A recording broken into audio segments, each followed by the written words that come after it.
Hello everybody, and welcome to our first raid video for Wildstar. It's not necessarily a guide. I'll be doing guides in the future for these things, but I did just want to touch up on how the raids have been going and the progress and everything there. Also, you know, what's going on with the guild that I'm in and all that fun stuff. So let's start with that, because we're going to start on trash and then we'll move on to the first boss. The first thing to note is that we're not running a full guild group here. We don't have 20 people from Severity Gaming in here. We have about 12 or 13.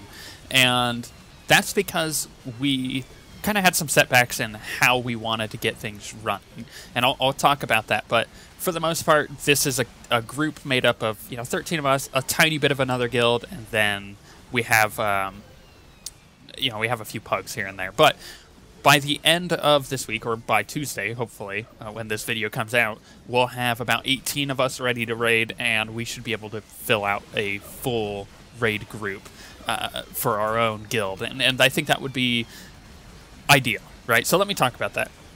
We had some setbacks because what we wanted to do is as a guild, we want to be competing for world first, server first, all of that fun stuff. But in order to do that, you need to have the right people. Like, you could have the best players in the world, but if they aren't the people who are going to work well together, then it's not the right people for the job, right? You're not going to... You could be successful, but you're not going to be as successful as you could be if you had like a really well-working, well-oiled team working together. So that's what we've been doing. We've been trying to find the right people, and that's difficult because the attunement process did its job. I hate that the attunement process is there because I felt like it was too long. It was a little too difficult for some people. Not because the content was difficult, but it was hard to find the right groups at the right times to get things together to do it. Anyways, that's not the point. The point is that it did its job in weeding out the people who were going to stay for the long term and those who weren't. So we lost several major players that were really good. They just didn't have the time for the game, and they realized that once they started the attunement process. They're like, well, this game is a little too hardcore for me. I wasn't expecting this.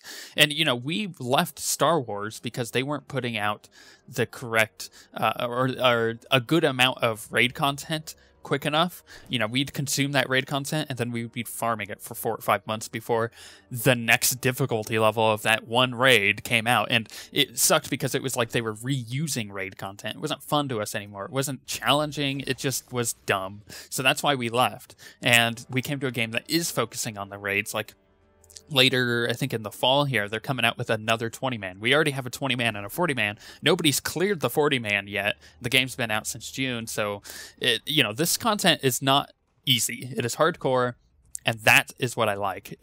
Coming into here, it makes me remember the feeling I had playing Tempest Keep and Serpent Shrine back in Burning Crusade days. It was really fun. It was difficult, but it wasn't too difficult. It was just that amount. But, obviously difficulty is a little subjective, If you're not necessarily the best player in the world, things that are kind of difficult for the best players are going to be extremely difficult for you, right? So difficulty is subjective, but I like the difficulty that this is at. So let's talk about this first boss, and then we'll kind of talk about where I feel that this is going. So this first boss is a hilarious amount of fun. You have two mini bosses that you have a few mini bosses that you could do before this boss, and they're difficult. They're like the difficulty of most raid bosses in other games. They're no joke, and they're a mini boss.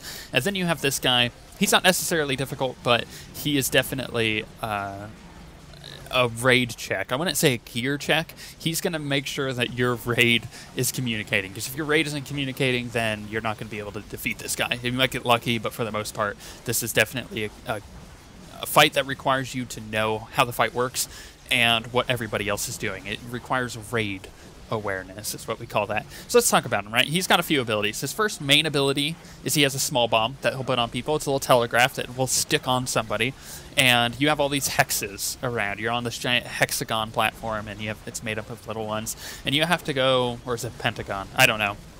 I think it's a pentagon. You have to go and kill one of the the platforms with the small bomb. You'll see it on you. It's a really obvious telegraph, and it'll light up the platform that you're on when you're removing it. So once you put that bomb down, you have to get off the platform. It'll explode that little platform. Ideally, you want to do the ones towards the edges. You don't want to do the ones in the middle, because then that really kills the amount of space. The boss itself doesn't have an enrage timer, but it kind of does, because you're eventually going to run out of space. The second thing that he does is a big bomb. Now, the big bomb will destroy pretty much everything as far as platforms is concerned if it goes off while you're on it. So you have to jump off the edge and fall. When it blows up, it'll blow up before you hit the ground. It'll launch you back up, and you just fall gracefully back on the platform. You don't have to use a movement ability to reduce fall damage, because you won't take any. You'll just fall back down gently. Now, what you can do, is sometimes I'll do it, is when you're going back up after the bomb has exploded, you can use a movement ability to jump forward onto the platform, so you're not having to waste 10 seconds up in the air as you're gently falling back down. But those are the two main mechanics, right? You gotta watch platforms, you gotta place them in logical places, otherwise you're gonna get in some bad positions, right? It's all about how much space you have, really, this fight. And you'll see kind of towards the end here, we get into some bad positioning, and that's the reason we haven't killed it. You know, aside from not having a full guild group that is working really well together. But overall, those are the two main mechanics, right? The other things he does aren't as important. He does a spew, which is, it's like a conal AoE ability that he'll target on somebody, and you have to run either clockwise or counterclockwise around him. And it'll do a ton of damage. You don't want to get hit by it. It's really easy to avoid, though. And then he'll do a knockback. And the knockback obviously kind of sucks, because if you're near an edge, you'll need to use your movement ability to get back on. And I would suggest, if you're doing this fight, you have to use a movement ability, just fact. Like, there's no way that you can't. That knockback can easily knock you off, and you can easily save yourself if you had a movement ability of some description. So those are the main mechanics. The tank can get the bomb, so you need an off tank to pick it up. The reason I'm off-taking is because I have an ability called Bolstering Strike that I have at tier 8, which allows me to heal people that are around me within 8 meters or 7 meters. It's not a huge distance, but we're all stacked up on the back leg, having our backs face the middle, so the knockback knocks us back towards the middle. But it helps the healers out, because we only run 3 healers on this, so it's not that difficult. But for the most part, you need a couple tanks, you need a few healers, and the rest all DPS. You don't need a huge amount of DPS, you just need people to be communicating where they're placing the bombs, so that way you're not running out of space or creating islands, right? That's always a bad thing.